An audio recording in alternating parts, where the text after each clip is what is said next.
Amazing singing, amazing singing. Thank you. He is my joy. He is my hope. He is my rock. He is in my shelter.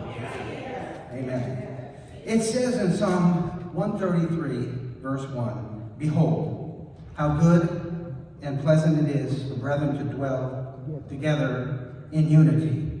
And with God's love, God's grace, God's gift of His Son, we can dwell together in unity. And I wanted to say personally, thank you for praying for my family. My daughter Misha especially, she got a card from Mount Calvary Baptist Church. Thank you. So Brother Tony and I are honored to be with you again from the Racial Unity Group and from the Truro Church. And we are grateful for you, and we're grateful for the opportunity to present today Black History Moment. We come to you in humility to share this history with you, this American history. And we are continually reminded that there is so much to learn and so much to celebrate. This past Wednesday, I was in Richmond, Virginia, with the Northern Virginia Regional Commission, which is the council of governments that make up Northern Virginia.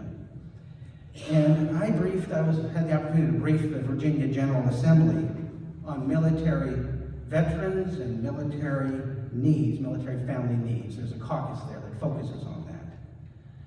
And we provided input on the importance of the quality of life, supporting the quality of life of military families in this region, including child care, housing, health care, employment opportunities, and resiliency. It's a privilege to support military members and veterans who, this morning, I'm going to share a little bit more about history of the military. So let me start with a reminder that in 2023, we celebrated the 75th anniversary of the executive order that desegregated the military. It was signed by President Truman. I learned a lot supporting the 75th anniversary celebrations about the role of African Americans in our military. And I'm going to take about 2 minutes to highlight some examples. And then I'm going to hand it over to this guy, Brother Tony, to add his history moment. Did you know that in the Revolutionary War, roughly 5,000 warriors in the American Revolution were black? These men served in the military, the infantry, as laborers, and even musicians. Did you know that in the Civil War, 179,000 black men, which is about 10% of the Union Army, served as soldiers in the U.S. Army, and another 19,000 served in the Navy. There were nearly 80 black commissioned officers. Black women who could not formally join the Army nonetheless served as nurses, spies, scouts, and the most famous being Harriet Tubman, who scouted for the 2nd South Carolina Volunteers. She was promoted to general last year in her hometown of Maryland. Also, Thomas Laws, who helped the Union win the 3rd Battle of Winchester, Virginia. Did you know in World War I, some 404,000 officers and men served, an estimated 11% of the total force. One particular regiment of the black African Americans who served in World War I was the 93rd Division that would stand out, and the 369th Infantry Regiment, known as the Harlem Hellfighters. The 369th spent more time on the front line than any other American unit. And I'm going to jump to World War II. The Tuskegee Airmen. I'm wearing my Tuskegee. And I'm wearing my Tuskegee shirt. The famed Red Tails of the 332nd Fighter Group flew over 15,000 sorties, destroyed 261 enemy aircraft, and were awarded more than 850 medals. The 761st Tank Battalion, the Black Panthers, they would go on to fight 183 days of continuous combat, including the Battle of the Bulge and the Battle of Rhine. They were awarded many, many medals and Purple Hearts. And the Montfort Point Marines, some 20,000 African-American men who showed their valor and performance at Palau, Iwo Jima, the Chosin Reservoir in Vietnam, and paving the way for our present integrated armed forces. There were the Navy Golden 13, the first African Americans commissioned and warrant officers of the United States Navy, and the Navy Waves. Let's not forget about the Navy Waves. The women accepted for volunteer emergency services, Waves. The women's branch of the United States Naval Reserve during World War II. and one more, the 6888. The 6888. You might have seen the movie, the 6888. Consisting of all African American women who were assigned to Birmingham, England, Rouen, France, and Paris during the World War II. Their mission was, along with Charity Adams, who led them, to clear years of backlog mail in the European theater of operations. And there's a gold medal ceremony being planned for the 6888 this year. I could go on, but I'm going to run out of time.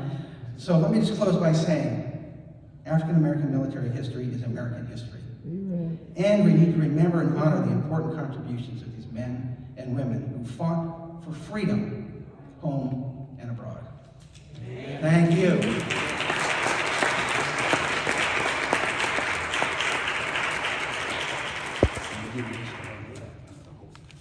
Okay. Good morning. I was asked if I would pick a piece of the artwork out to highlight, okay? I've been coming to this church long enough to see fantastic ladies come in here every Sunday. No offense against the guys, okay? But this is Sojourner Truth, a painting done by Karen Norman, okay? I'd like to thank Will for what he has said. It's all true, and it's still going on today. We, us two guys, love you and are grateful for you. Amen. Let me start talking about Karen Norman. She's the one who did this painting.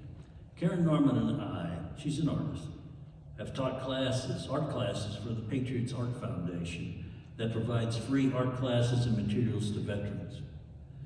The executive director of the Patriot Art class is Peggy Tadesh. She's going to be showing up a little bit later, I believe. She's also a member of the Racial Unity Group and is one of the artists supporting the art display in Gaskins Hall. In fact, she's got two pieces over there, okay? One has to do with the Underground Railroad, so you can find it. This painting I love. When I look at it, I'm inspired.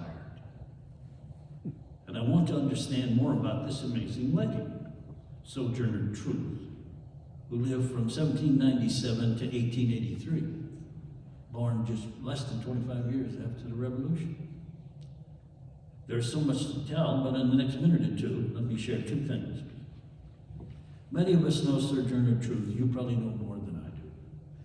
As an abolitionist and activist for women's rights. However, many don't know that Sojourner escaped slavery with her infant daughter in 1826. She then discovered that her 5-year-old son, Peter, was illegally sold to an enslaver in Alabama. And Sojourner sued her former owner to gain custody of her son. She won her case, becoming one of the first black women to sue a white man in court and win. Okay? She went on to pursue her work as an abolitionist and activist and delivered a speech, a famous speech in 1851 called Ain't I a Woman?